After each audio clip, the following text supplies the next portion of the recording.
Okay, let's unpack this. Welcome back to the deep dive, where we don't just summarize your sources, we dissect them. We pull out the core insights to give you that direct, well-informed shortcut you need to master complex topics. And today, our mission is really focused on communication mastery.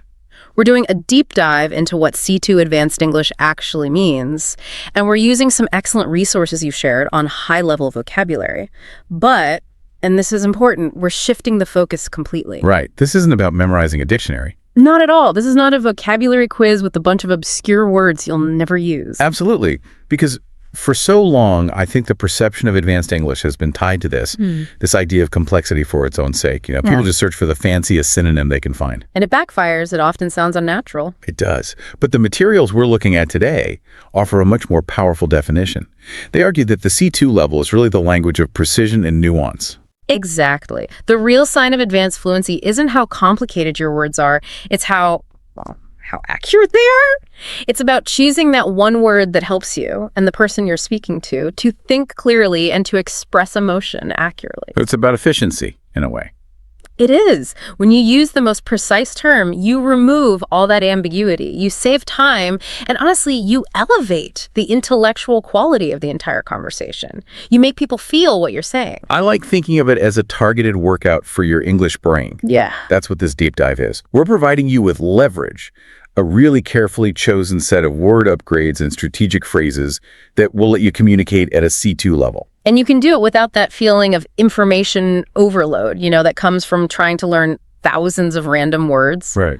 So we've distilled the core lessons from all these sources into 4 key areas. First, we're going to build the foundation. We'll be upgrading some basic vocabulary to achieve real emotional accuracy. Okay, that makes sense. Then, second, we'll dive into the language you need for professional flow and diplomacy. Think critical verbs, adjectives, that kind of thing. The practical stuff for the office. Exactly. Third, we'll turn inward and look at the precise language of personal growth and resilience. And finally, we'll explore the skills you need for high-level social logic and decision-making. I love that roadmap. It covers not just what words to use, but really drills down into how to use them in context, and I think most importantly, why that specific word choice signals advanced thinking. So where do we start?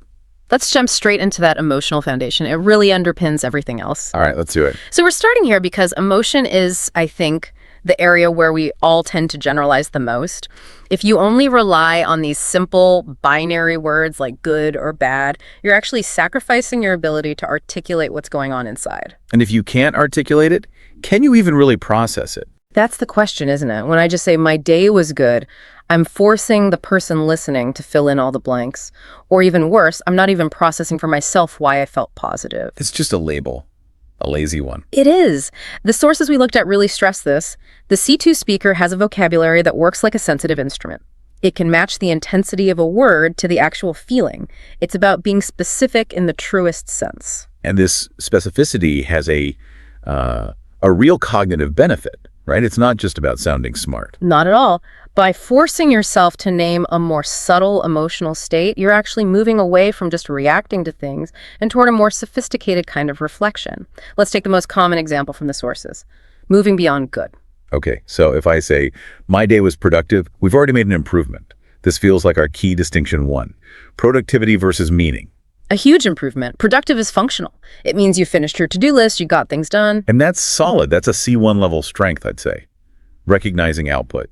It is. But the C2 level is less concerned with just the output and more with the internal satisfaction, the motivation, the value. So the advanced upgrade isn't just productive. It's my day felt fulfilling. Exactly. And the moment you use the word fulfilling, the entire conversation changes. It's elevated. Yeah. You're not just saying you checked off some boxes. No, you're implying that the activities you did actually align with your core values. There was a real sense of meaning that you got from the action itself. It signals intrinsic motivation, not just, doing what you were told. Precisely. And we can break this down even further. If you say a task was satisfying, it means the result met your standard. It was good enough. Okay, makes sense. If you say it was rewarding, that usually implies you got some benefit from it, often an external one like praise or a bonus. Right, the reward. But fulfilling, that suggests a much deeper resonance. It suggests that the activity actually enriched your sense of purpose. Linguistically, it forces you, the speaker, to assess not just the outcome, but the psychological state you got from it. That level of self-reflection is why it's considered advanced. It's a perfect example. I think that connection is so important. Advanced vocabulary forces advanced thought. It's a feedback loop. Okay, so if we can apply that same level of rigor to the other side of the coin, the negative emotions, what about the most overused word of all? Tired. This is our key distinction too, the intensity of tiredness. Right. Tired is just too general. It tells me almost nothing. The immediate upgrade, of course, is exhausted. Which to me sounds purely physical, like after a workout or if you've been doing manual labor or you just didn't sleep at all. It is. It's an undeniable physical state. But the word our sources really honed in on, especially for modern professional life because of how versatile it is, was the word drained. Okay, so this is interesting. Why did the researchers prioritize drained over something like, say, fatigued? They feel very similar on the surface. That's a fantastic question, and it gets right to the heart of nuance. Fatigued is, it's quite formal. It usually refers specifically to physical or muscular tiredness. You hear it in medical or military contexts a lot. But drained is so powerful because it covers both the physical and, more importantly for today's world, the emotional and cognitive depletion. Ah, I see. So if I ran a marathon, I am exhausted, maybe physically fatigued. Correct. But if I just spent 8 hours in back-to-back Zoom meetings trying to mediate a complex, emotionally charged conflict, I've been sitting still all day, but I feel completely empty. That is the perfect scenario.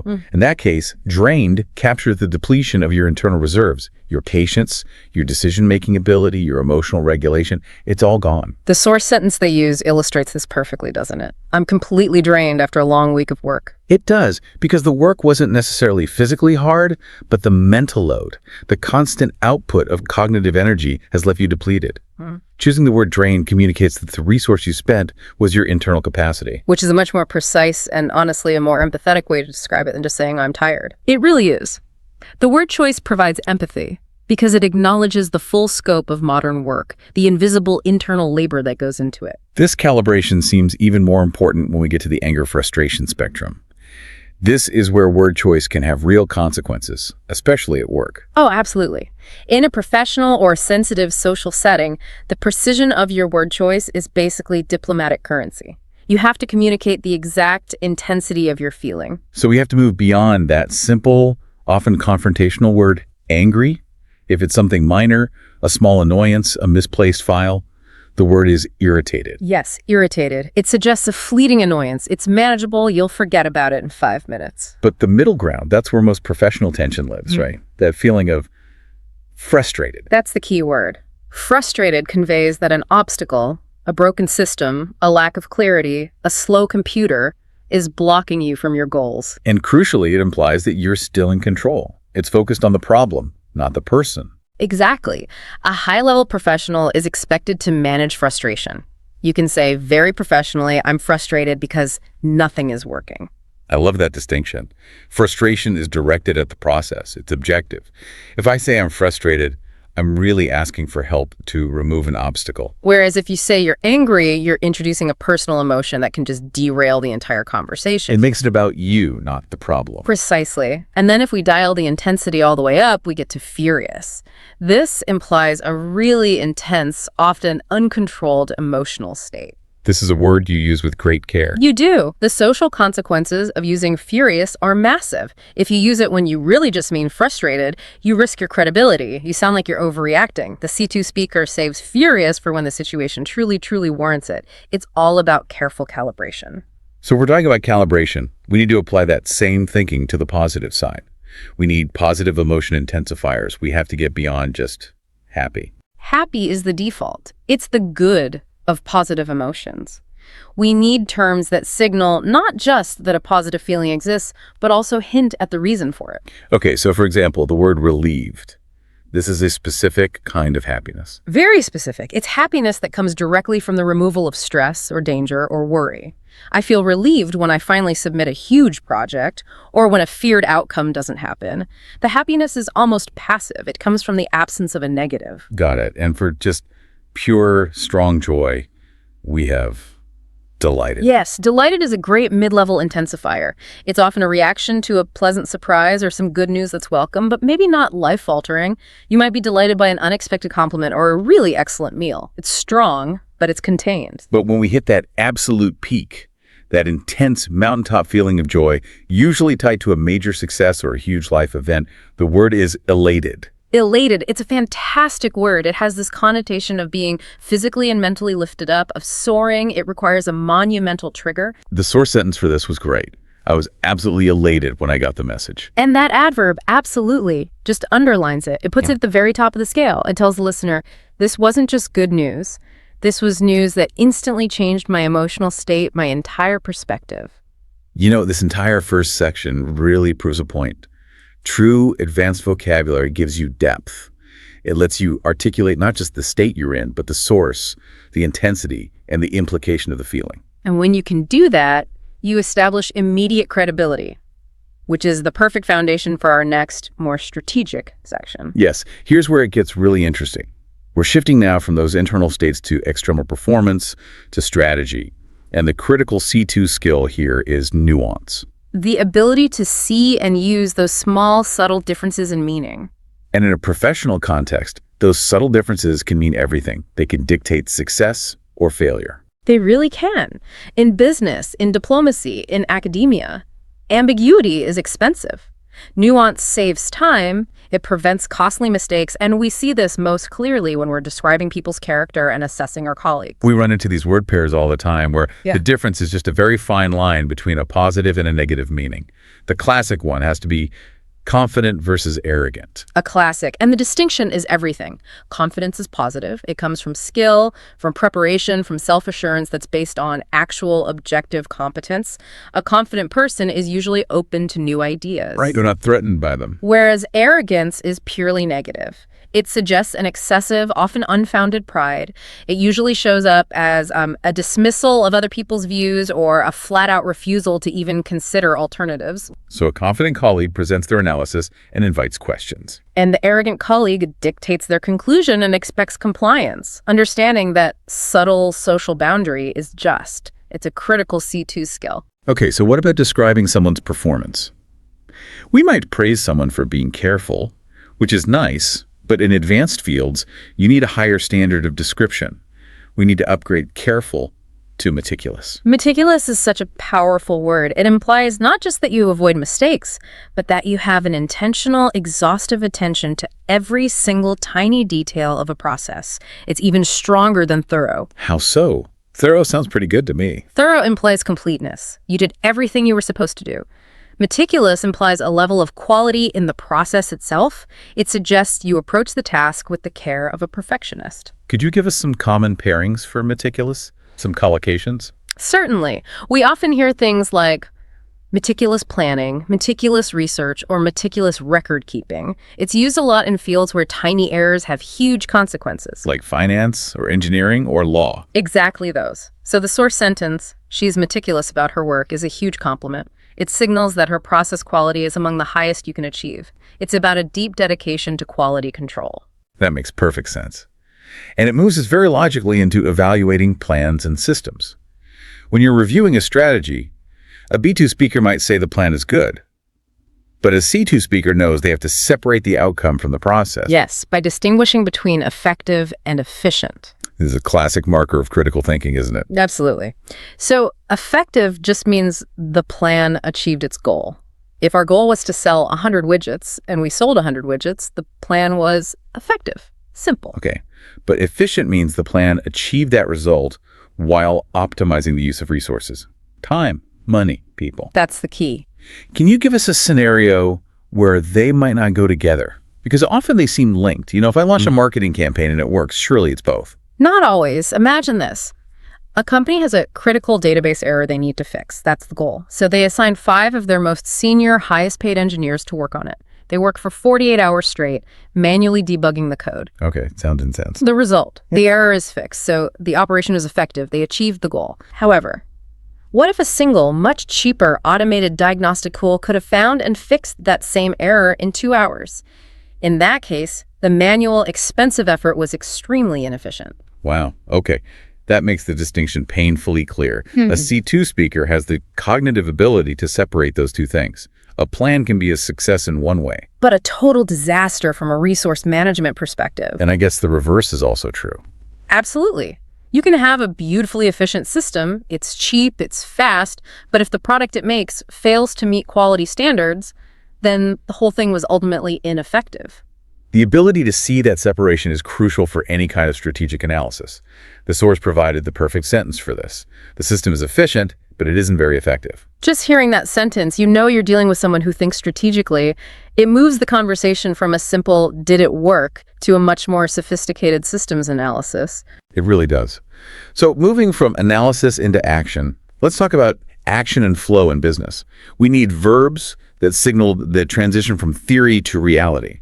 And the key verb here has to be implement. Oh, absolutely. Implement is formal, it's decisive, it's action-oriented. We don't just start a new policy, we implement it. What are some of its strongest collocations? Where do we hear it most? It pairs really robustly with nouns that represent policy, systems, and change. So you implement a strategy, you implement a new policy, you implement widespread changes, or you implement the recommendations from a report. It formalizes that action step. And coupled with that, we have that essential transition phrase that just signals professionalism and forward momentum moving forward. Native business speakers use that constantly. It's a tool for leadership, really. It pivots the discussion away from analyzing past problems and redirects all that energy toward future action. It's positive. It's clean. It is. And when you combine them, you get this immediate professional flow. You sound decisive.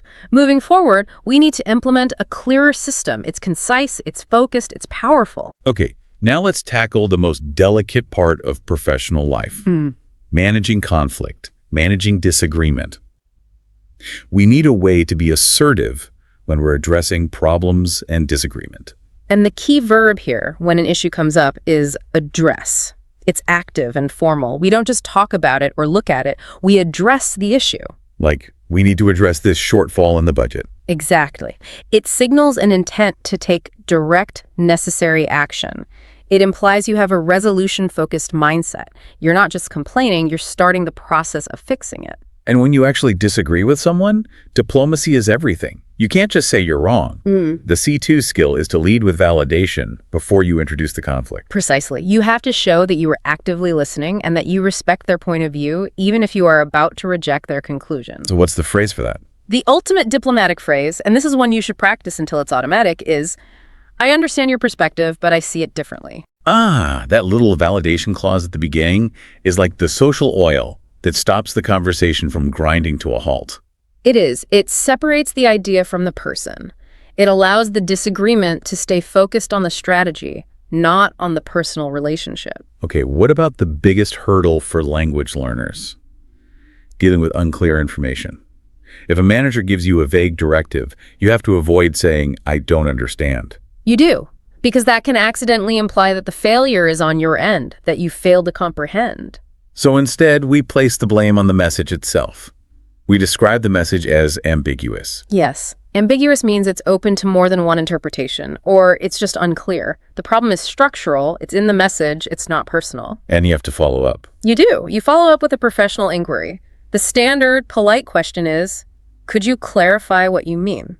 Which is perfectly fine. But our sources highlighted an upgrade, a power phrase. They did. The power phrase that shows real intellectual engagement is, could you elaborate on that? That's a subtle change, but it feels so different. It is powerful. Clarify kind of implies the original speaker was confusing, which can put them on the defensive. But elaborate implies that you are so interested in their idea that you want more detail. It suggests you respect the complexity of the topic and want the full context. Exactly. It shifts the entire exchange from I didn't follow you to I am highly engaged and I want to explore the deeper implications of what you just said. It makes you sound analytical, curious, and incredibly professional. This whole section just demonstrates that C2 language is a social strategy. It's how you manage friction and maintain momentum, all while sounding decisive. And that leads us to how we manage ourselves. Right. We've moved from that external communication to internal management. Now we're focusing on the vocabulary for self-diagnosis, for dealing with stress, and for maintaining that high-level growth mindset. These are universal human experiences, but C2 language lets you manage them with precision. And just like we had to differentiate tired, we have to differentiate stressed. Generic stress just doesn't capture the real picture. So if the problem is acute, a temporary huge spike in your workload, the word is overwhelmed. Overwhelmed. You have too many tasks piled up at this exact moment. The load temporarily exceeds your capacity. It signals that you need to prioritize or get some immediate help. But if the problem is chronic, if it's this long-term pervasive exhaustion and emotional depletion that's been going on for weeks or months, that's when we diagnose it as burned out. Yes, and burned out signifies a systemic failure. It's a failure in self-management or a problem with the system you're in. It often requires a major structural change, not just taking a day off. The time scale is the crucial difference then. Yeah. I can probably recover from being overwhelmed after a weekend. Right. But if I'm burned out, I might need a long vacation or even a fundamental change in my job or my lifestyle. Using the wrong word signals that you haven't identified the problem correctly. Exactly. The C2 learner diagnoses accurately. And that same thinking applies to how we frame external challenges. When we're reframing challenges, the language we choose is critical. Because using words like failure or disaster imposes this sense of finality. It discourages recovery. It makes it feel like the end of the story. Advanced speakers reframe these moments as temporary hurdles. They use words that imply the journey is still going. Words like setback or obstacle. What's the subtle difference there? A setback implies a temporary reversal. You were on a path, you were making progress, and now you've been pushed back a step. But it suggests the goal is still valid. And an obstacle. An obstacle implies a barrier in the path that you now have to find a way to get around or over. Both words emphasize that the journey is ongoing. Only the immediate path has changed. And the mindset you need when you're facing setbacks and obstacles is to be resilient. Resilience is such a powerful concept. It's not about being immune to challenges or never feeling bad. It's about your capacity to recover quickly and effectively from them. It's linguistic shorthand for inner strength and adaptability. It is. The sources we looked at highlighted that describing yourself as resilient is a professional acknowledgement of your ability to bounce back. It's a key trait that employers are always looking for. This concept is captured so well in the practice sentence from the source. This is just a temporary setback. I'm trying to be resilient. That statement is amazing. It signals active mental self-correction. You're acknowledging the negative event, but in the very same breath, you're asserting your ability to navigate past it. It signals emotional maturity. You're in control of your reaction, even if the event itself was outside your control. That's exactly. So moving on to self-control, let's discuss mindfulness and habit control. The word mindful has become so common, but what does it really mean in this context? In this context, it means being acutely present and intentional about where you are putting your attention and your effort. It's the intellectual weapon against our brain's tendency to go on autopilot. And it applies to everything. Right. Everything. You can be mindful of your communication, making sure you're actually listening. You can be mindful of your emotional state. And as the source suggested, I'm trying to be more mindful of my time. Which means actively observing and consciously directing how you use your time instead of just letting it slip away. And the habit that mindfulness is the direct antidote to is, of course, procrastination. The great enemy of productivity. Indeed. And a C2 speaker understands that procrastination isn't just a failure of time management, it's often a failure of emotional regulation. What do you mean by that? It means we're often procrastinating to avoid the negative feeling like boredom or anxiety or confusion that we associate with a difficult task. We do something else that gives us a quick, easy hit of positive feeling instead. So these two ideas are intrinsically linked. Being mindful is the strategy of paying intentional attention. And overcoming procrastination is the practical goal you achieve by using that strategy. This whole section really reinforces the idea that advanced vocabulary is critical for communicating clearly, not just with other people, but maybe most importantly, with yourself. It gives you the tools for self-diagnosis and for growth. Which sets the stage perfectly for our final section. How all this precision allows you to navigate the complex social and strategic world around you.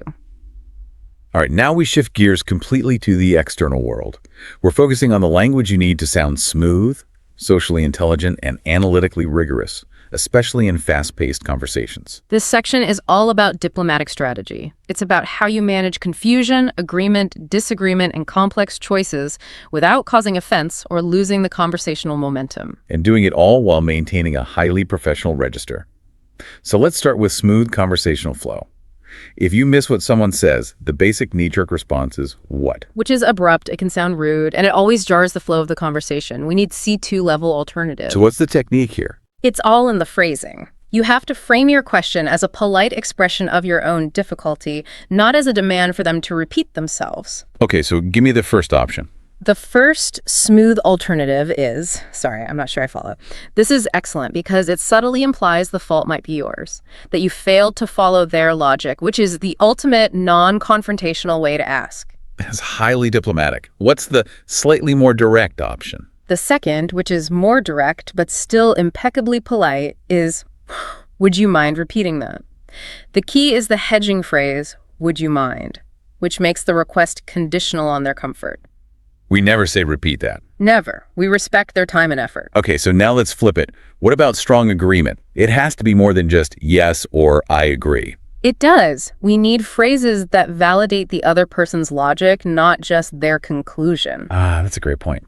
My favorite phrase for validating their logic is, that makes perfect sense. This acknowledges not just their final point, but the rational journey they took to get there. It's highly flattering. And what about when you are in complete alignment? The critical phrase for total alignment is, I couldn't agree more. It's unequivocal. It registers a high level of collaborative energy and commitment. Conversely, we have to maintain that diplomatic flow when we're offering soft disagreement. You can't just pivot to your own point. You have to acknowledge theirs first. This might be the single most essential social strategy for a C2 speaker. You lead with validation, a phrase like, I see your point, or I appreciate that perspective, but then you pivot immediately with a softener. And the perfect C2 phrasing for this is, I see your point, but I'm not entirely convinced. That phrase does so much work. The but is the pivot, and not entirely convinced is the powerful softener. It's polite critical thinking in action. You're not rejecting their intelligence. You're just reserving your judgment. You're saying, I respect the data you presented, but my analysis is leading me down a different path. Exactly. And sometimes in more formal settings, you need even higher level transitions. This is where advanced adverbs and linking phrases come in. Words like nonetheless or notwithstanding. Notwithstanding is a very powerful formal word. It means in spite of something that was just said. It is. For example, notwithstanding the complexity of the data, the conclusion appears sound. Using a word like that immediately signals a high level of formality and analytical rigor. Which leads us directly to the language we need for complex choices. Decision-making logic. When you're analyzing options, you have to move beyond just choosing. You have to analyze the decision itself. The first step is always to weigh the options. That verb, weigh, implies a careful, measured comparison. It's a mental balancing act, not just a simple preference. And after you weigh them, you use that critical analytical tool. You analyze the pros and cons. This is the formal, balanced process of listing the positive and negative aspects of each choice. It's a structured way of thinking, but the real mark of maturity in decision-making is accepting that perfect solutions are rare. There's almost always a compromise. And when you gain one thing but have to sacrifice another, like you choose the cheaper option, which is a pro, but you have to sacrifice quality control, which is that necessary sacrifice, is called a trade-off. Understanding the concept of a trade-off is a high-level cognitive skill. It shows you accept that resources are finite and that in a complex world, every positive choice comes with an inherent, acknowledged cost. It's moving past naive optimism into reality-based analysis. Let's use an example. A company is deciding between two office locations. Location A is cheaper and has better transport links. Those are the pros.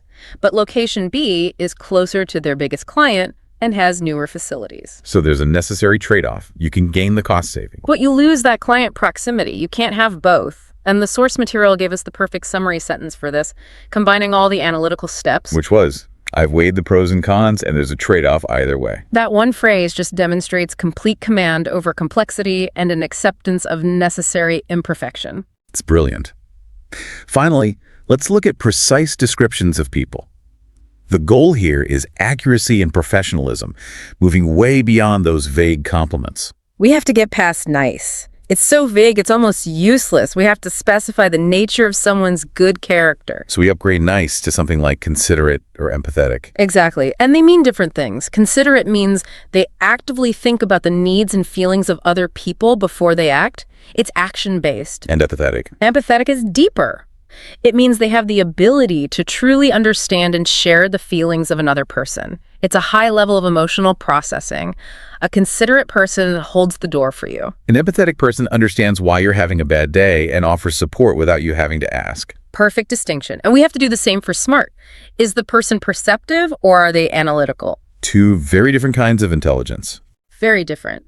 Perceptive refers to intuitive intelligence.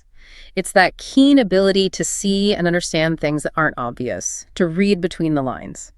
Analytical refers to systematic intelligence, the skill of logically breaking down complex information to solve a problem. So a perceptive person notices the unspoken tension in the meeting room. And an analytical person develops the spreadsheet to solve the budget problem. Right, and handling difficult traits requires that same advanced diplomacy. Let's go back to bossy. If someone is forceful in stating their needs, we can frame that professionally. The polite, positive way to frame it is assertive. Assertive suggests they have clarity and confidence in stating their needs, but they do it while respecting the boundaries of others. And the crucial line is where assertiveness becomes negative. If they cross those boundaries, if they become demanding or disregard the needs of others, the word is aggressive. An assertive person clearly states their deadline. An aggressive person interrupts the meeting and demands the deadline be moved for their convenience. So the C2 speaker chooses the word that accurately reflects the social impact of the behavior. Exactly. And ultimately, in any relationship, professional or personal, there are two traits that are the bedrock of success: being reliable and being trustworthy. And they aren't the same thing. Not at all. Reliable means you consistently deliver what you promise time after time. It's about performance. Trustworthy means I can have complete faith in your honesty, your integrity, your discretion. It's about character. These are the descriptors that really matter at an advanced level. Wow. Okay, we have covered a lot of ground. We really have. We've completed a pretty comprehensive deep dive, moving through the entire spectrum of C2 communication. We've gone from the deeply emotional, requiring precision with words like elated, fulfilling, and drained, All the way to the highly analytical and strategic, demanding those professional terms like implement, address, meticulous, and that crucial concept of the trade-off. And the mission, as we said at the start, was never just about a vocabulary list. No, it was about internalizing the value of precision. Every single word choice we talked about, from validating someone with, "that makes perfect sense," to asking them to elaborate instead of just saying, "what?" It's a strategic decision. It signals competence, respect, and critical thought. And this brings us to the final takeaway we really want to reinforce for you, the listener. Consistency beats talent. Yes. You don't learn all of this overnight. You integrate these high-level, precise terms one at a time through deliberate, continuous practice.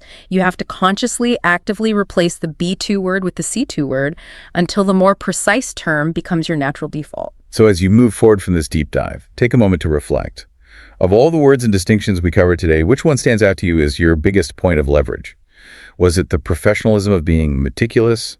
Or maybe the strategic diplomacy of knowing when something is ambiguous? Or perhaps that profound personal clarity you get from defining an activity as fulfilling? Identify that one word, write it down, write down its precise meaning, and commit to using it 3 times today. And that leaves us with our final provocative thought for you to think about. If advanced English is fundamentally about precision, about having the exact word for the exact thought, then how does improving your vocabulary actually change how you process information and perceive the world? That's a deep question. It is. We talked about how having words for irritation, frustration, and fury helps you diagnose your own negative states. So does gaining this larger, more precise vocabulary, both emotional and strategic, actually make you more self-aware, more analytically rigorous, and maybe ultimately more empathetic to the subtle states and intentions of both yourself and the people around you? Think about that linguistic feedback loop and keep practicing your precision. Okay, so let's get into this. Welcome, everyone, to the deep dive. Our mission today is, well, it's pretty laser-focused. We're talking about moving past that intermediate level of competence and into what are called C2 fluency, really the language of a fluent, professional adult. Exactly. So if your goal isn't just to be understated, but, to be respected, authoritative, and to sound genuinely impressive when you communicate, you are in exactly the right place. We've gone through a whole stack of source material, and it's all focused on these mechanisms of C2 communication. This is a really deep analysis of specific, actionable tools. Right. It's not a vocabulary list. Not at all. It's not about just having a bigger word bank. It's about mastering the subtle stuff, the professional glue that holds complex ideas together. And just as important, the control you have over your tone and register. That's what really separates an advanced learner from someone who just speaks the language well. That's the critical distinction, isn't it? The person who put this material together, they want that fast track. They want to sound less like a student who's still relying on, basic connectors and more like a high-level colleague, someone who manages complex projects. And these sources really provide a blueprint for that. So we're looking at things like transition phrases that build these really sophisticated arguments. We're looking at methods for controlling your tone, especially in sensitive professional situations. Yeah, the tricky stuff. And then just the real-life vocabulary you actually need for things like managing deadlines, solving problems that pop up out of nowhere, and articulating your core professional values. Fundamentally, our focus is on achieving what we're calling coherence with control. I like that. Coherence with control. Yeah. I mean, it means making sure your train of thought is just seamlessly connected. It means you can navigate these challenging conversations with, consistent professional politeness, and that you have the vocabulary to manage your heavy workload and your ethical compass with equally precise language. And we're going to start right away with what is probably the most foundational shift you need for advanced speech, and that is connection.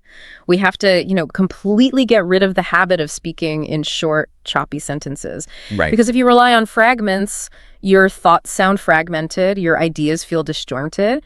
Advanced speech patterns, they demand this seamless, logical flow. And that all starts with better connective tissue. So this is where we really move beyond that linguistic safety net. In basic English, we all lean on those simple conjunctions and but, so. They're the default. They're perfectly functional, but I'd argue they're also linguistically lazy. They force the listener to figure out the exact relationship between your ideas. They don't give you any nuance. That's a great point. When we get to C2, we stop making the listener do that cognitive work for us. We start to use these sophisticated functional connectors, the transition words, that spell out the relationship between the ideas we're sharing. And what does that do? Well, it makes your speech clearer. For one, it makes it more authoritative and just inherently easier to follow, especially in high-stakes contexts like a presentation or a formal report. Okay, so let's dive into the first family of connectors, the one for adding information. So instead of just tacking on another point with a simple and, we introduce the word moreover. What's the real functional difference here? Well, moreover is a formal signal. It tells your listener that you're not just listing random facts, you're formalizing the addition of a supplementary point, and it's often a weightier point. So it adds emphasis. It adds emphasis, and it signals that this next piece of information strengthens or deepens the argument you just made. It's like you're saying, not only is that last thing true, but here's a second, often substantial piece of evidence that backs it up. And its placement in the sentence is really strategic, isn't it? The sources we looked at really emphasize that putting moreover at the beginning gives it way more authoritative impact. Absolutely. It acts as this cohesive bridge. In writing, it connects paragraphs. In a presentation, it connects your major points. How does it compare to something like, say, furthermore? They seem similar. They are similar, but there's a nuance. While they both add information, furthermore often implies you're moving on to the next major stage of an argument. Moreover, on the other hand, is really effective for reinforcing the point you're on right now before you conclude it. You use moreover when you're stacking the evidence to make your case stronger, more persuasive. Got it. So it's about building a really robust argument, just layer by layer. Okay, now let's look at the showing contrast family. Everyone learns, however, pretty early on. Right, it's the standard. It's the standard functional way to signal a simple difference. But then we get to this other word, this powerful, very specific contrast word, nevertheless. And this word is much heavier. It feels like it carries some baggage with it. That baggage is exactly the point. It's the weight of struggle, or resilience, or overcoming some major obstacle.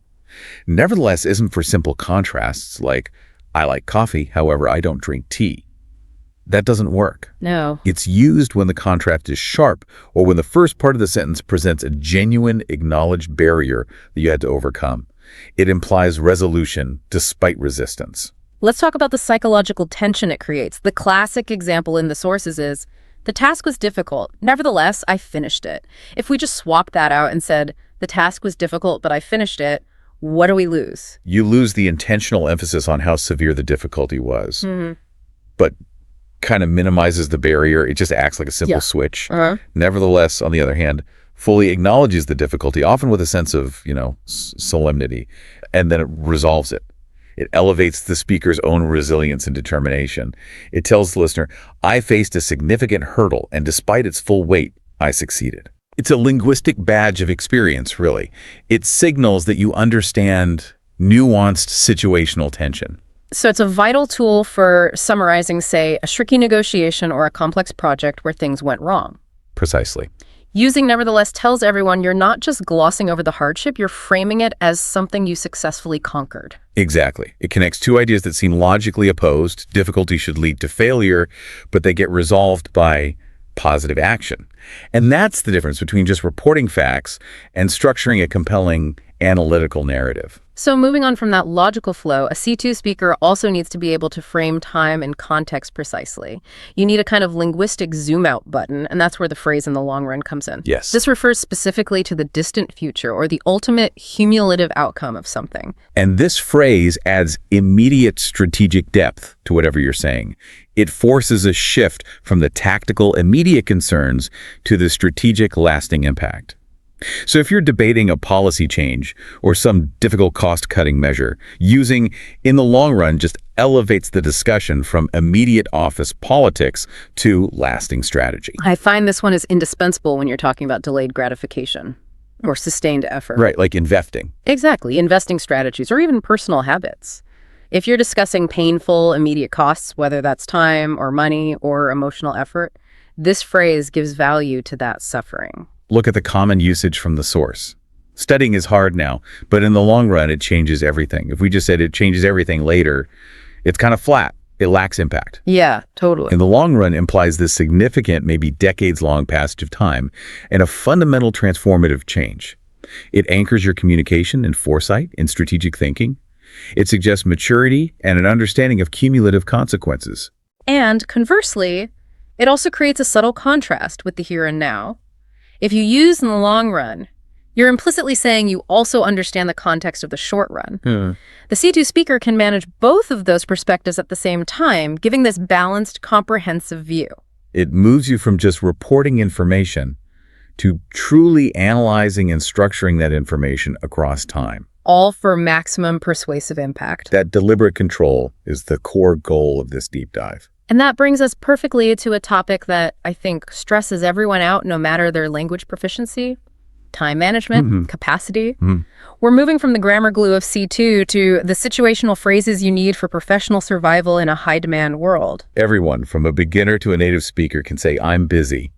But a C2 speaker has to communicate their capacity with specificity and with professional courtesy, Right. especially in a context where your colleagues need to know exactly what your bandwidth is. You can't just complain generically. You have to define your constraints and do it accurately. Okay, let's start with phrase number 1, which addresses that immediate pressure. We're looking at pressed for time. So if I tell a colleague I'm a bit pressed for time today, what's the precise signal I'm sending compared to just saying I'm busy? You're communicating an immediate, acute lack of available time because of existing urgent priorities. The word pressed suggests a weight being applied, like a physical sensation of having your resources squeezed. I like that visual.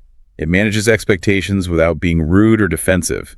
If you just say, I'm busy, the listener might think you're disorganized or maybe even uninterested in helping them. Sure, it can come across that way. But if you say you're pressed for time, you're politely signaling an immediate high operational tempo that has to take precedence. Okay. And phrase number 2 addresses the sustained reality of a modern workload, managing multiple things at once. We use the phrase juggling a lot. Juggling a lot is wonderfully visual, and it's relatable. It is. It acknowledges the complexity of having several major tasks in flight at the same time. And, crucially, it implies risk. The tasks are up in the air and they could get dropped. Right. So when a colleague says, I'm juggling a lot right now, you immediately get that their attention is fragmented. It demands that you be precise and efficient when you talk to them. It's a transparent way of defining your own limited bandwidth and acknowledging the inherent stress of multitasking. So, okay, we've established the pressure, which is pressed for time, and the complexity, juggling a lot. When we're faced with this overload, what's the C2 solution? The answer is the advanced term for strategic simplification. Streamline. Streamline? Yeah, streamline is a powerful active term. It was originally borrowed from aerodynamics and manufacturing. It means to design or manage something so that the flow is continuous and efficient without resistance.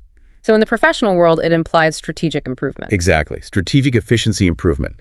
It's not about just doing less work. It's about optimizing the process itself. And it really shows leadership, I think. You don't streamline your commute, right? That's just finding a shortcut. Yeah. You streamline your routine or your reporting structure or your onboarding process. It shows you're actively seeking systemic, lasting improvements, not just a quick fix. It's a term of action and governance.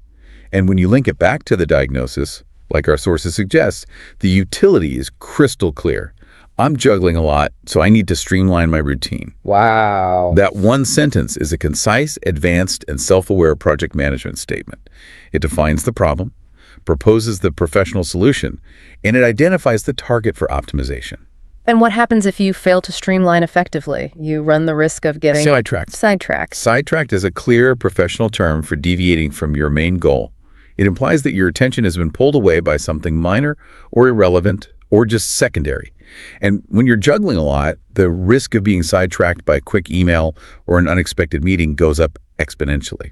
I think this is a huge difference from just saying you got distracted. If I say I got distracted, it sounds like a personal failing. Like maybe I started watching cat videos online. Right. Yeah, it sounds a bit weak.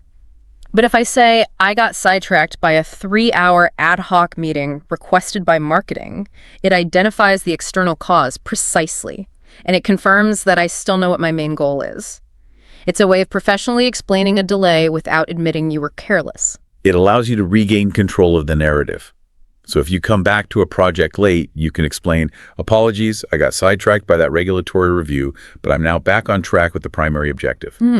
This level of clarity and control in discussing your own productivity and its pitfalls is a genuine hallmark of C2 competence.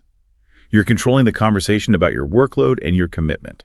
Okay, we've talked about connection and efficiency. Now we have to turn to what is the absolute bedrock of C2 communication, especially in high-stakes environments. And that is tone control. Yes. This is less about vocabulary and more about the underlying sociology of politeness and deference in professional language. And this is where non-native speakers often struggle, because professional English relies so intensely on how you formulate requests.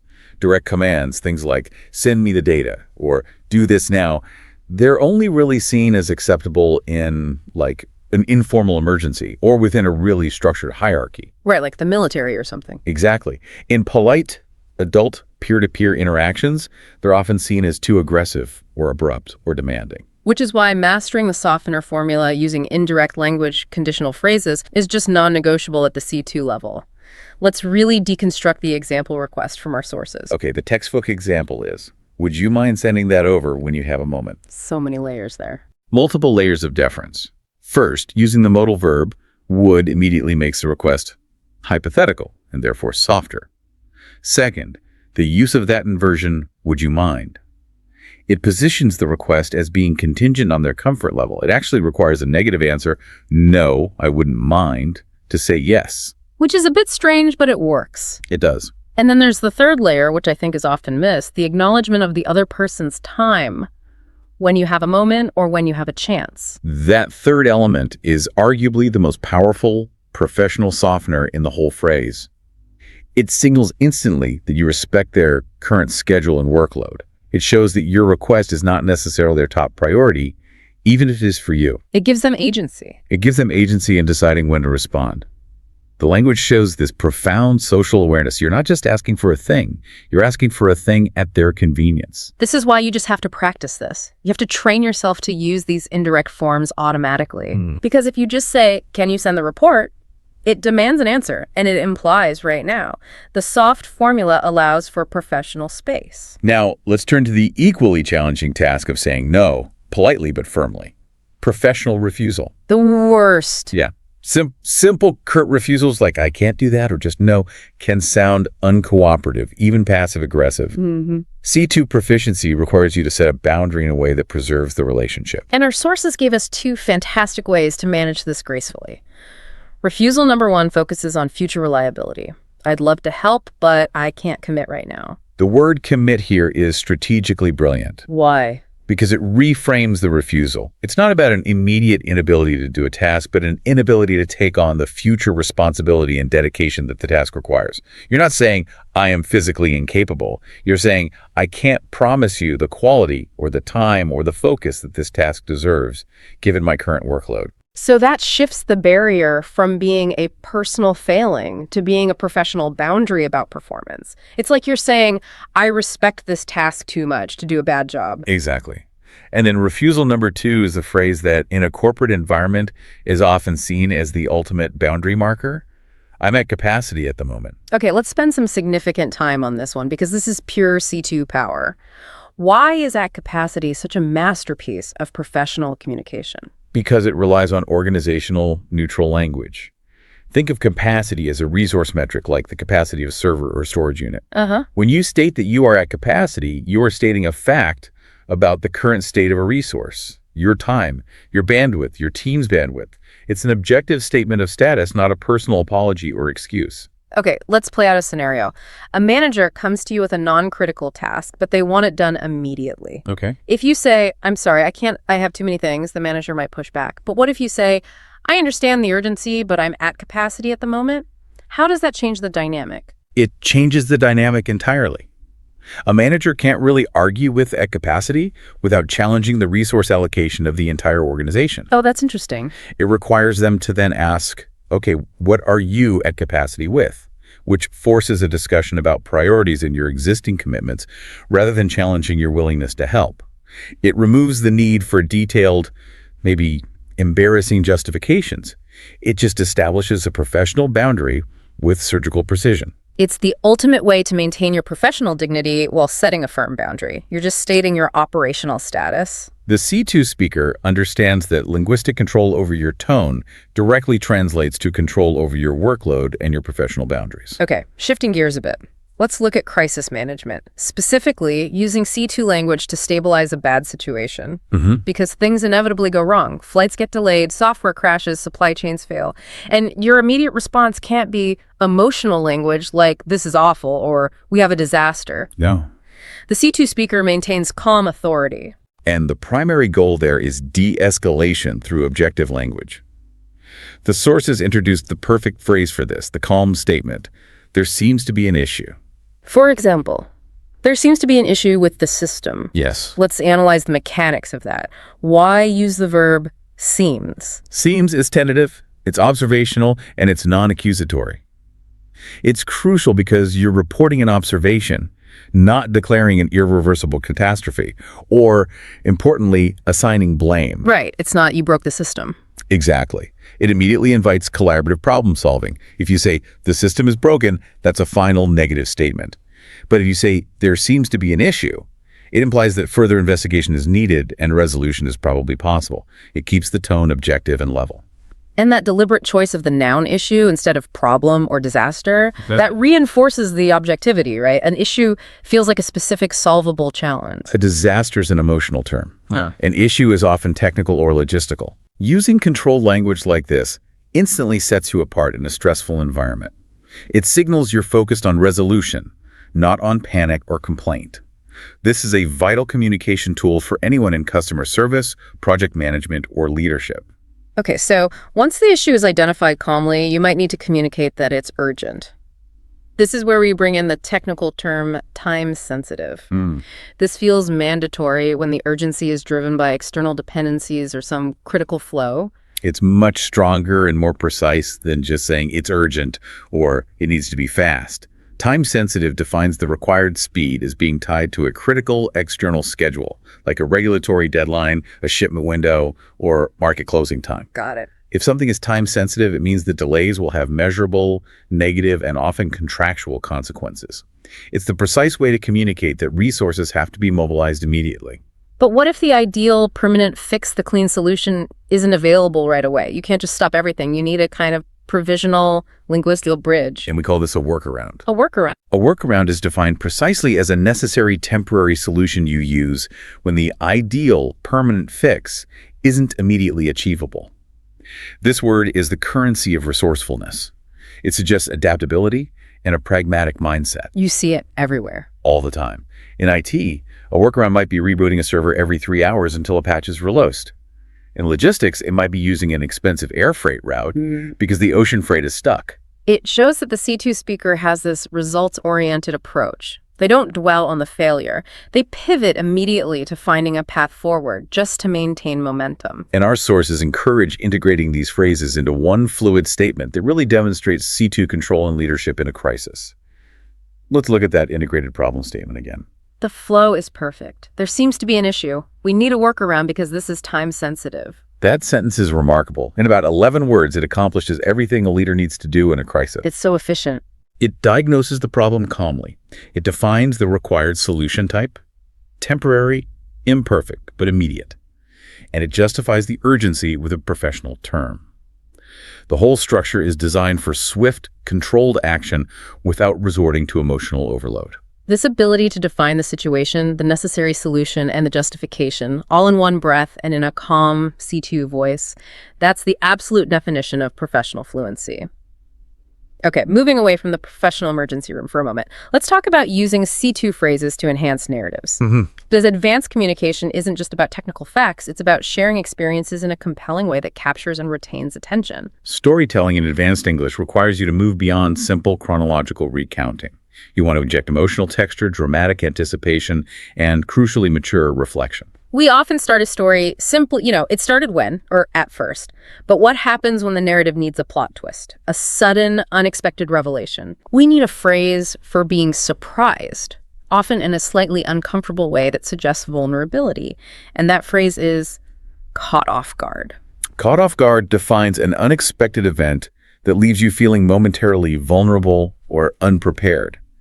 It's so much deeper than just, I was surprised. Right. If I say, I was surprised by the news of the merger, that's just information. But if I say, I was caught off guard by the news of the merger, I'm implying that I was unaware of the discussions, maybe felt blindsided, and had a momentary loss of footing or composure. It's a great anecdote enhancer because it immediately generates empathy from the listener. They know you were momentarily flustered. Exactly. I can imagine recounting an unexpected promotion.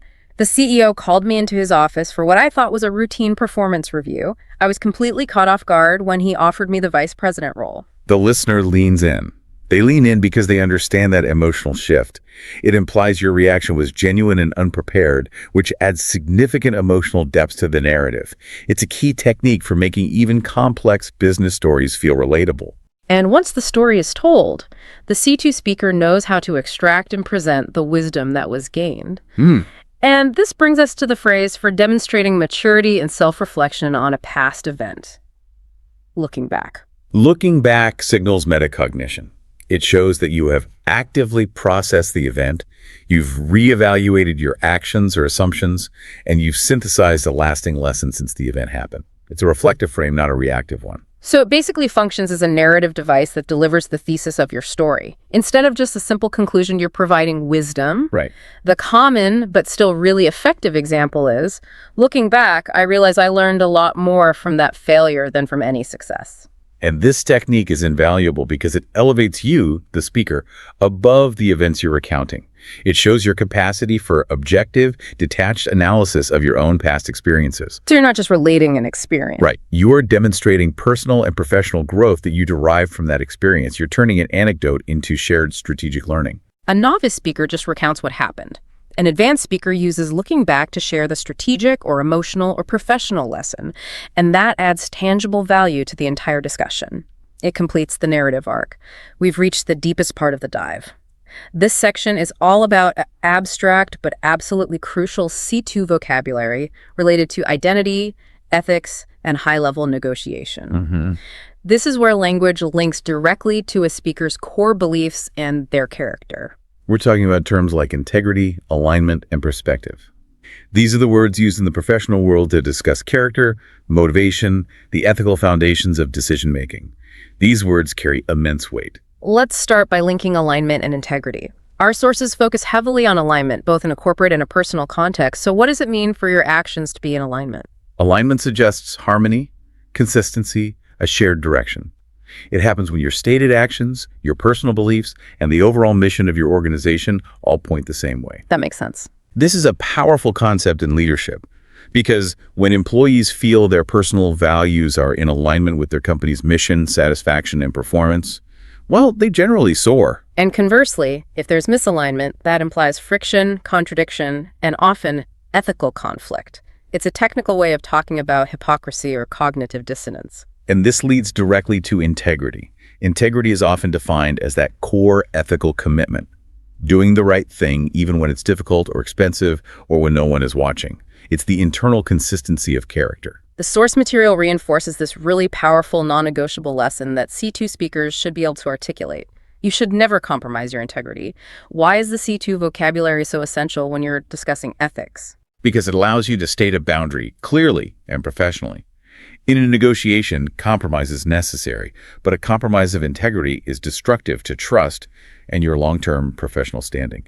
The C2 speaker has the precise, weighty vocabulary to articulate exactly where their moral boundaries are drawn without having to resort to emotionally charged or overly simplistic language. Now let's shift slightly from ethics to persuasion, specifically gentle persuasion. If you want to suggest an action without being confrontational, we use the conditional phrase, "If I were you." Ah, yes. If I were you softens the suggestion because it operates in the hypothetical. Right. It uses the subjunctive mood, which immediately reduces the assertive impact of the advice. Right. You're offering advice from a temporary position of empathy. You're imagining yourself in their shoes rather than just delivering a top-down directive. It invites consideration without feeling like a command. It's a very humble, very effective way to coach or give feedback without sounding pushy. And when you're suggesting things or evaluating plans, you often have doubts. So how does the C2 speaker express doubt professionally without just saying, "I don't like it," which lacks any intellectual rigor? You use the word reservations. Exactly. And we need to make a clear distinction for the listener here. In this context, it has nothing to do with booking a flight or a restaurant. So what does having reservations about a plan signify? It signifies that you have specific, thoughtful, and analyzed concerns or hesitations about a plan or a proposal.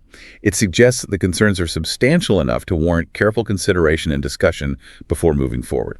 So if you tell a board, "I have some reservations about this new acquisition," it carries immense professional weight. Why is that? Because the term reservations signals that your concerns are analytical. They're based on thoughtful consideration of potential risks, not just emotional opposition. It forces the plan's proponent to address your doubts with specific evidence. It demands professional respect for your disagreement. Absolutely. If you simply say, "I'm worried," the conversation might just move on. If you state you have reservations, the discussion has to pause to fully address the specific points you've raised. It is the definitive C2 phrase for professional dissent. And finally, when you're navigating these differences of opinion, the ultimate goal in a C2 dialogue is to reach a consensus. And that's often summarized by the phrases, "find common ground" and "meet in the middle." These phrases emphasize mutual effort and a shared focus on a positive outcome rather than dwelling on the conflict. So find common ground means? It means identifying the areas of agreement where you can start to cooperate, even if substantial disagreements exist elsewhere. It's about building a stable base to work from. And meet in the middle describes that necessary mutual compromise, the action where both sides move symmetrically toward a central, agreed-upon position. Right. It promotes the idea that the final outcome is stronger because it reflects the shared goals and sacrifices of everyone involved. They signal collaborative success, which is just essential for sustained professional relationships. Mastering these phrases, from expressing your core beliefs to guiding negotiations to a stable conclusion, that's what moves a speaker into the ethical and persuasive territory of C2 proficiency. Wow. We've covered so much ground today. This deep dive has truly, I think, distilled the essential C2 toolkit. It really shows that fluency is a matter of strategic deployment, not just having an expansive vocabulary. We revisited those strategic transition terms. Right. Understanding that, moreover, builds evidence and nevertheless signals resilience. We define professional capacity and urgency with phrases like being pressed for time and that unassailable boundary of being at capacity. We also saw how to handle chaos with calm authority, defining a problem objectively with there seems to be an issue and proposing a temporary fix with a workaround.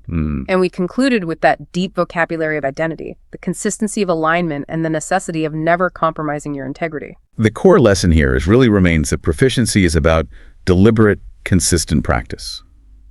These phrases, from the functional structures of politeness to the philosophical definitions of character, are the tools of professional communication. Yeah. And to truly internalize them, you have to consciously practice them. You have to shadow the intonation of expert speakers and actively seek opportunities to use them in conversations. This conscious application is what transforms you from someone who knows English well into a truly fluent strategic communicator. So what does this all mean for you, the listener, right now? This entire deep dive has been about achieving accuracy under pressure. So out of all the phrases we talked about today, the ones related to surprise, like caught off guard or urgency, time sensitive or resolution, meet in the middle.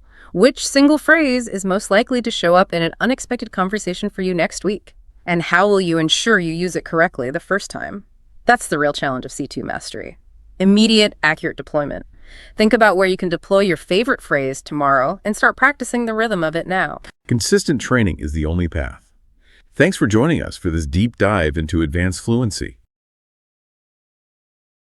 Welcome to the deep dive, where we take the sources you share, filter out all the noise, and really just extract the immediate, actionable knowledge you need. Yeah. We're not here to just skim the surface. And today's deep dive is, I think, particularly fascinating. It addresses something that most advanced language programs just forget.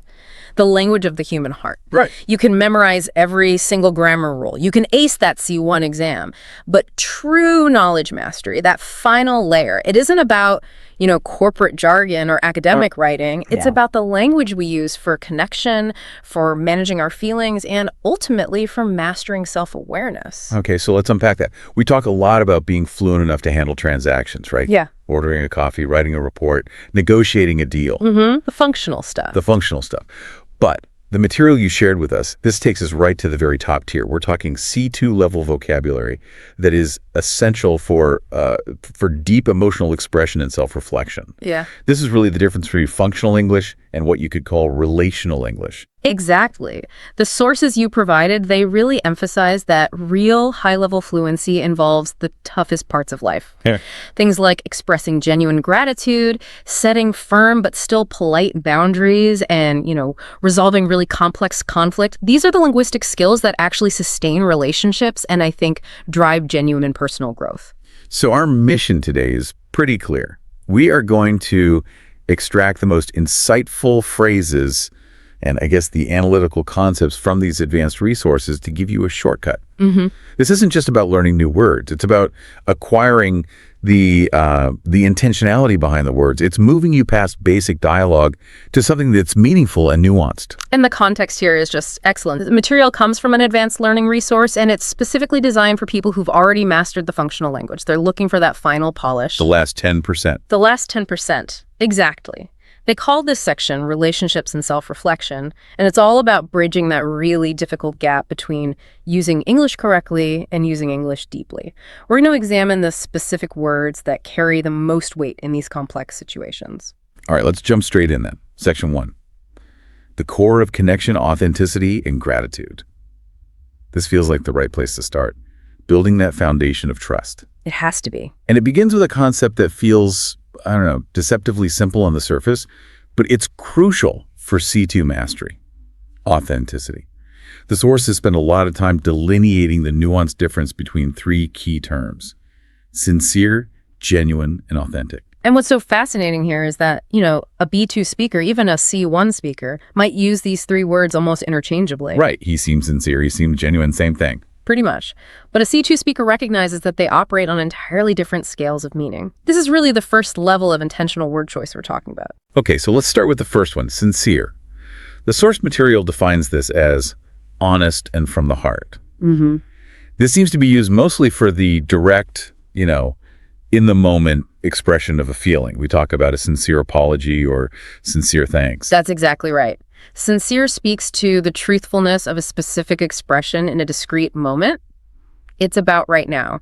Is the speaker currently feeling what they are claiming to feel? It's a snapshot. It's a snapshot. It's instantaneous and it's emotional. If I compliment your work and I truly mean it right now, in this second, that compliment is sincere. It's about the feeling in the present tense. Okay, that makes sense.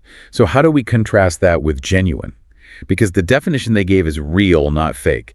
That feels totally different, doesn't it? It's a world difference. It seems to focus on the truthfulness or the origin of an object or an action, often independent of how the speaker is feeling in that moment. Absolutely. Genuine is about verification. Is this thing what it claims to be? You can have genuine concern, a genuine effort, or, genuine antique furniture. Right. A genuine leather jacket. A genuine leather jacket. If I give you a genuine diamond, its genuineness is a verifiable fact, whether I feel happy, sad, or totally indifferent at the moment I hand it to you. So it's about objective truthfulness. Yes. It's focused on the quality or the origin of the item or the action itself, not my fleeting feeling about it. I see the distinction now. So does that mean that the third word, authentic, is it harder to achieve? Because it feels like it requires more effort over time. Yeah. The sources define authentic as being true to yourself. That is the core difference. And yes, it is much, much harder to achieve. Authentic transcends the momentary sincerity and the objective genuineness. How so? Well, it's about the alignment between your internal self, your values, your principles, your true intentions, and your external presentation over a long period of time. Okay, so it's not a snapshot. It's the whole movie. It's the whole movie, exactly. In a relationship, your goal isn't just to be sincere sometimes or for your actions to be genuine. Your goal is for your entire presence in that relationship to be authentic. So an authentic leader isn't just someone who gives a sincere compliment in a meeting or makes a genuine offer to help. No. It's someone whose values and actions consistently line up over the course of their career, even when it's hard. Especially when it's hard. Precisely. The C2 mastery here is understanding that authenticity is the integration of the self. Think about it. If you act sincerely in a moment, but that action completely contradicts your stated values, you're not being authentic. Right. You can sincerely want to stay on the couch, but if you value physical fitness, the authentic choice is to go to the gym. Perfect example. Or you might have a genuine interest in a new project at work, but if pursuing it means violating your core principles, like work-life balance or time with family, then pursuing it is not authentic to who you are and what you've decided is important. This vocabulary lets you analyze personal integrity on a really deep level. That brings us perfectly to how we express the positive outcome of that connection, which is gratitude. We're moving past the simple, almost reflexive thanks to something more elevated. The section on elevating expressions of thanks. Yes. When you're operating at this level, your goal is to make the appreciation register with the other person, not just as a transactional thanks, but as a deeper validation of them as a person. And the first phrase they focus on is a powerful one. I'm truly grateful for your support. Even the syntax there feels more formal, more weighty. The adverb truly obviously intensifies the feeling. And using a more formal adjective like grateful elevates it beyond just saying thank you. It does. It signals that this appreciation isn't fleeting. It runs deep, and it's something you've actually thought about. And furthermore, specifying what you're grateful for, your support, gives it context and gravitas. Right. You're not just thanking them for one little thing. Exactly. You're acknowledging their emotional investment or the sustained effort they provided over time, not just a momentary favor. It's a very structured and disciplined way to convey appreciation. But the second phrase they dissect, this one is maybe the most critical for advanced communication, just because it's so common now in both professional and personal life, and that is, I appreciate you.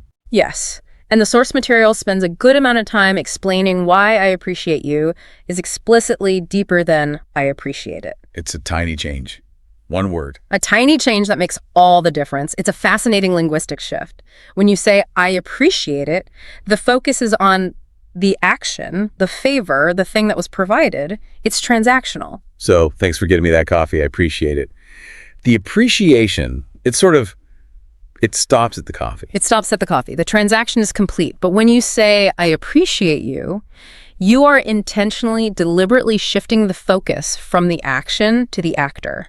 You are specifically validating the person, the totality of their character, their consistent kindness, their presence in your life. So it acknowledges that the act of kindness didn't happen in a vacuum. It came from an inherently good and worthy person. That's a powerful validation tool. It's entirely relational, not transactional. If I tell my mentor, I really appreciate you, I'm not just thanking them for the last piece of advice they gave me. No, you're thanking them for being a mentor, for their entire role in your life. That intentional shift is what marks the C2 speaker. They're using language not just to say thanks, but to actively affirm and strengthen the relationship itself. And all of this, it circles back to the final concept in this first section, which is intentionality in language. The sources make a really strong case that all these subtle word choices are rooted in intentionality. Yes, intentionality means you're moving beyond fluency as just, the ability to speak without hesitation. It means you recognize language as a tool for relational engineering. Relational engineering, I like that. A beginner speaks to fill the silence, or maybe just to prove they can. An advanced learner, a C2 speaker, speaks specifically to connect and to impact the structure of the relationship. So choosing authentic over genuine, or choosing I appreciate you over I appreciate it, these are not accidents. They are acts of calculated, deliberate communication. It's about understanding the psychological effect of your words on the other person. When you choose your words with intention, you are always thinking about the impact. You understand that saying, I appreciate you, fosters a deeper, more lasting connection than the functional utility of just saying, thanks for that. And this requires a really high degree of self-awareness and awareness of the listener's emotional state. It's the difference between speaking casually and speaking strategically. I see. And while intentionality is wonderful for building trust and showing gratitude, what happens when that trust is strained? Or when connection leads to complexity and conflict? And it always does. Which brings us smoothly into section 2. Navigating tension and setting boundaries. This is where C2 language truly proves its worth. How so? Because any level of speaker can communicate happiness, but communicating maturity and respect and firmness when you are unhappy or in a conflict, that is the ultimate test of advanced proficiency. Relationships are messy, they're complex, and the source material doesn't shy away from that at all. They emphasize that advanced language has to include the ability to repair tension, to resolve conflicts maturely. And the first tool they offer is a fantastic idiom for this: clear the air. To clear the air. I love this one. It's defined as removing bad feelings and talking honestly. The metaphor is so clear, isn't it? It suggests a process of cleansing the environment, removing the emotional pollution that's built up between people. And the sources really emphasize that the true marker of advanced use isn't reactive, it's proactive. We usually think of clearing the air after some huge fight or blowout. Right, after the damage is done. Exactly. But the proactive application they highlighted is much more insightful. They give the example, I don't want this resentment to build up. I'd like to clear the air. That is such a crucial insight into emotional maintenance in a relationship. Resentment is toxic. It's a poison. It doesn't solve problems. It just accumulates this silent dissatisfaction. It just sits there. An advanced speaker recognizes that tension early, and they use clear the air proactively.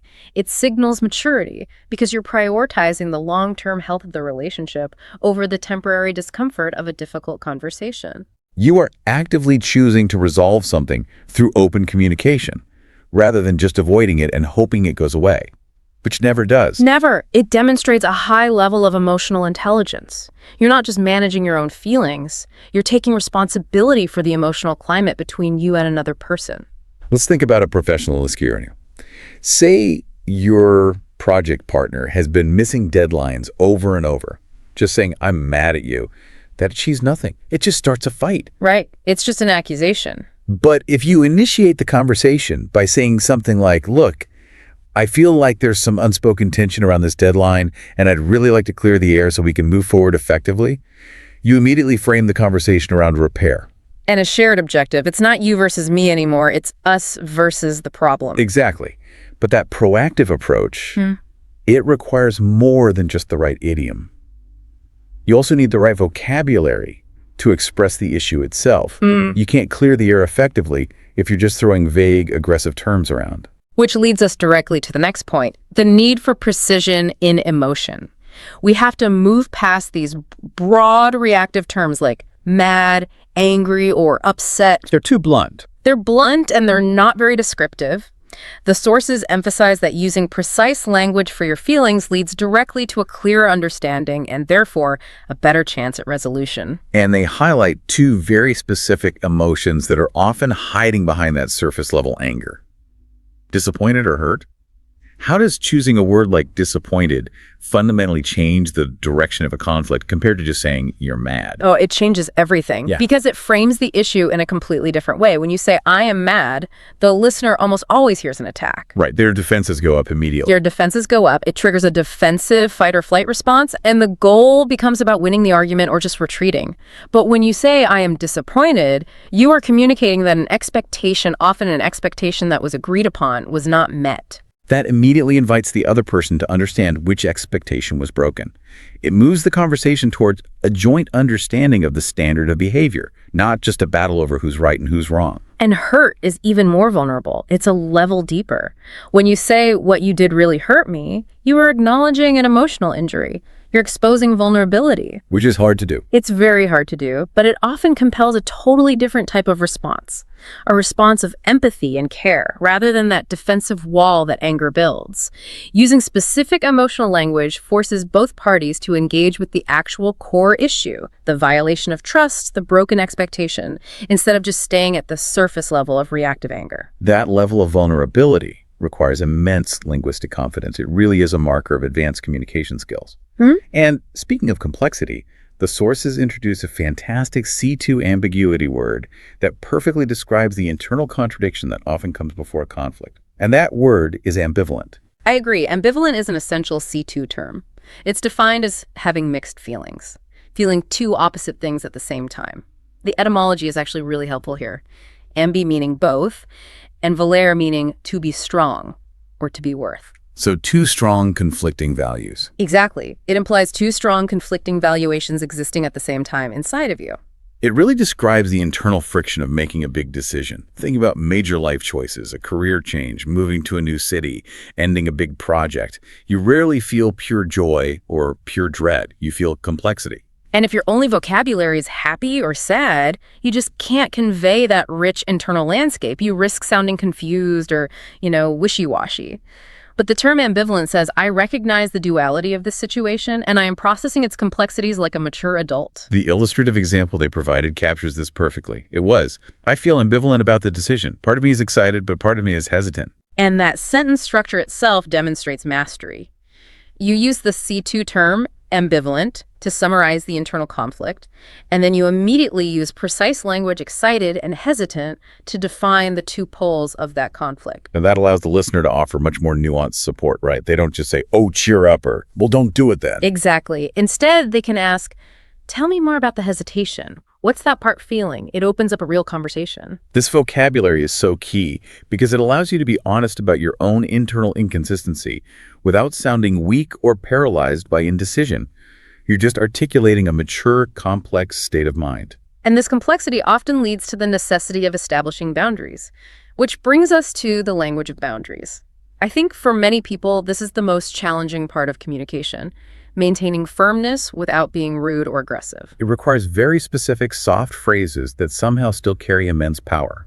The sources zero in on two crucial strategies for this. The first one is for asking for space. We have to replace those aggressive phrases like go away or leave me alone. Instead, we use, I just need a bit of space right now. And just notice how linguistically gentle that is, even though the request is firm. Yeah, the phrase a bit of really minimizes the scope of the request. It suggests it's not a complete severing of contact, just a temporary pause. And the phrase right now signals that this is a temporary acute need. It's not a permanent rejection of the other person or a statement about the entire relationship. It helps manage the other person's expectations by giving them a kind of time frame, even if it's a bit vague. Okay, so that's for space. What about for declining requests or setting emotional limits? The second key phrase is, I'm not comfortable with that, to be honest. This is a masterclass in polite firmness. Why is it so effective?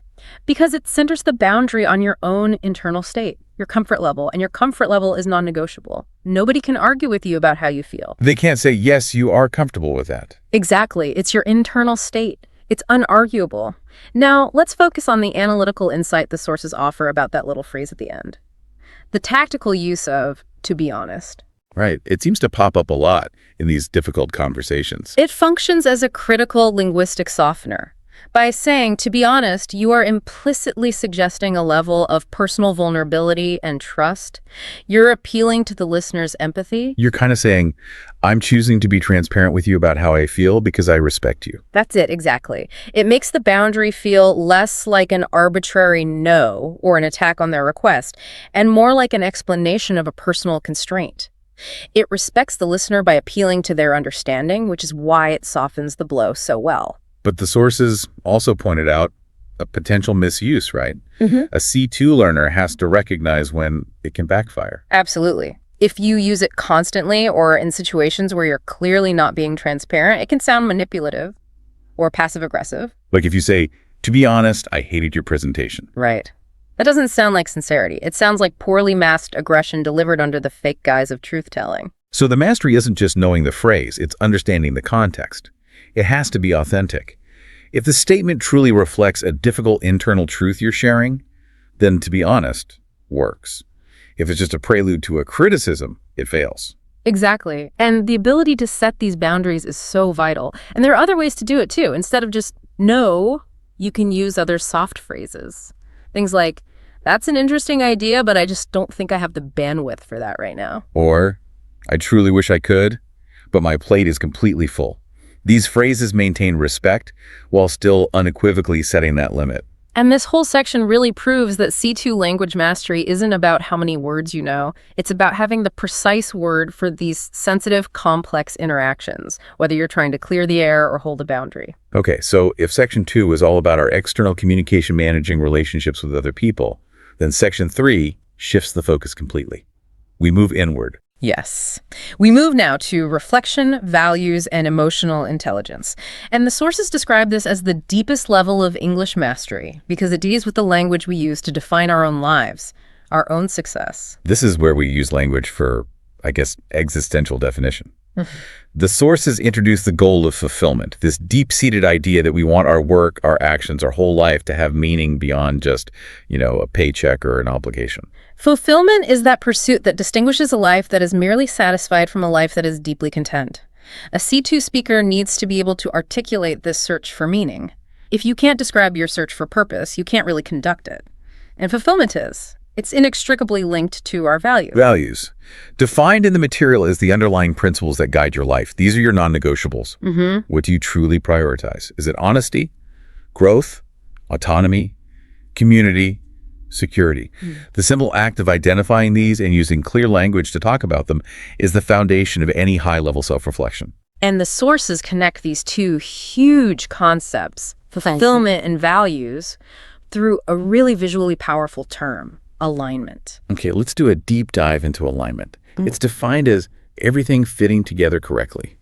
It's such a mechanical word, a visual word. We talk about the alignment of tires on a car or the alignment of the stars. It suggests an ordered system, a system where all the components are working together harmoniously without friction. And when you apply that to your life, it becomes incredibly powerful. The application example they provide is really the key insight here. I want my choices to be in alignment with my values. And that statement right there is a profound marker of maturity and self-awareness. It implies a two-step process. First, I am self-aware enough to have actually defined my values. That's step one. A hard enough step on its own. Right. And then second, I am disciplined enough to make choices that don't contradict them.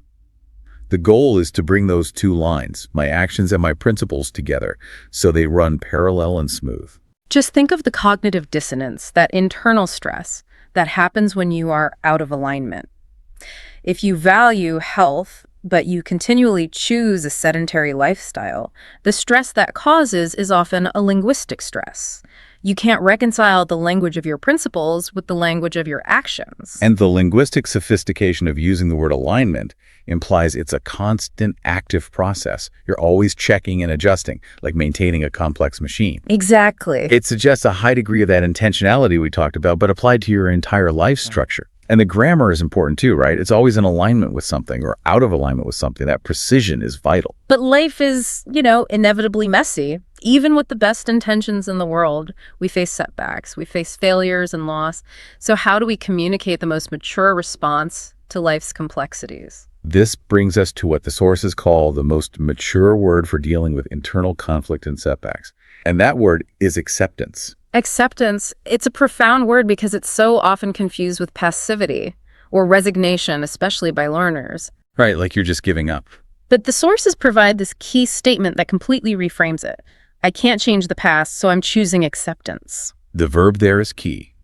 Choosing. That's the critical part. Acceptance in this C2 context is not a passive state you fall into. It is an active, conscious, intellectual decision. It's the ultimate assertion of internal control because you are choosing how to allocate your limited mental and emotional resources. So why is choosing acceptance so significant if we contrast it with anger or denial or just fighting against something you can't change? Acceptance means you acknowledge the reality of the situation without letting it dictate your future emotional state. You stop struggling against gravity. You stop wasting energy. And the source material claims that this act of choosing acceptance demonstrates high emotional intelligence. Why? Because it halts the cycle of blame and regret and dwelling on the past. If you can accept the reality of a setback, let's say a massive professional failure, you shift your energy from fighting what already happened to managing what happens next. It's the ultimate linguistic and psychological tool for moving forward. This requires a high degree of separation between your sense of self and the event itself. I mean, accepting a project failure is very different from accepting the loss of a loved one. Very different. In the first case, acceptance lets you analyze what went wrong, adapt, and move on. In the second, it allows you to stop the self-torture of wishing for a different past and instead focus on how to integrate that loss into your future. But in both cases, the linguistic choice of acceptance is the key to psychological recovery. And this concept of active acceptance ties directly into other related C2 concepts that were mentioned in the material, staying resilient during a setback and weighing your options thoughtfully. They really form a necessary trio for high-level emotional processing, don't they? Yeah. A setback is the event itself, the failure, the loss. Acceptance is the internal decision to acknowledge that that reality has happened.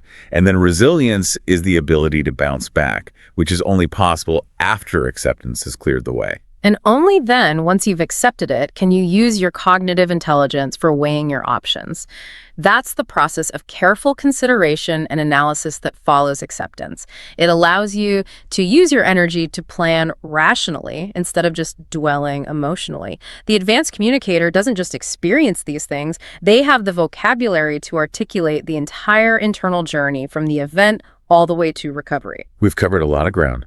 Expressing deep connection with authentic language, navigating conflict with precision and intentional boundaries, and then mastering internal self-reflection through alignment and active acceptance. This has been a huge journey. It has. And as we move into our final synthesis, I think we have to return to the concept that the sources themselves highlighted as the main takeaway from their entire advanced masterclass, and that is intentionality. Intentionality. We've shown that the goal of all this advanced language, it isn't just clarity, it's ultimate clarity combined with deep relational connection. It's about being deliberate. Deliberate in every single word choice. Whether you're weighing your options in a tough situation, trying to stay resilient after a setback, or carefully choosing to use the softener to be honest when you're setting a boundary. The common thread is purpose. The common thread is using words with profound purpose. You are moving your communication from being accidental and reflexive to being deliberate and, frankly, calculated. This entire framework, it's designed to help you communicate your deepest truths, both externally to other people and maybe more importantly, internally to yourself. And to anchor this entire discussion, there's that profound personalized phrase the sources highlighted. It's perfect for closing out any deep reflection. At the end of the day, you have to do what is right for you. That phrase is so powerful because it returns all the accountability back to the individual, all the analysis, all the boundary setting, all the efforts toward alignment. It all filters down to your personal integrity. It's the highest expression of autonomy and self-awareness. We've given you the tools and the language. By internalizing that subtle difference between sincere and authentic, by mastering the tactical firmness of a phrase like, I'm not comfortable with that, and by recognizing acceptance as an active choice, you are now fundamentally more equipped to handle the complexities of real life in English. And if you've dedicated yourself to absorbing this depth of material, the layered meanings, the psychological function of these phrases, that dedication is truly impressive. You have moved beyond just proficiency to fluency and now to relational mastery. Absolutely impressive. But we don't want to leave you without a final thought to mull over. Building on that theme of intentional gratitude we explored in Section 1, we want to leave you with a final reflection to carry forward. What is one thing you are truly grateful for today? And how would you articulate that gratitude using the advanced intentional language we discussed? And when you do, use that distinction we talked about between validating the action and validating the person. If you're grateful for the support of a friend, try choosing Madhu. I appreciate you over say dark. I appreciate it. Use that precision. Let the gratitude be deliberate and intentional. Think on that and practice putting that intentionality into action. We appreciate you joining us for this deep dive into the sophisticated language of the human experience. Until next time.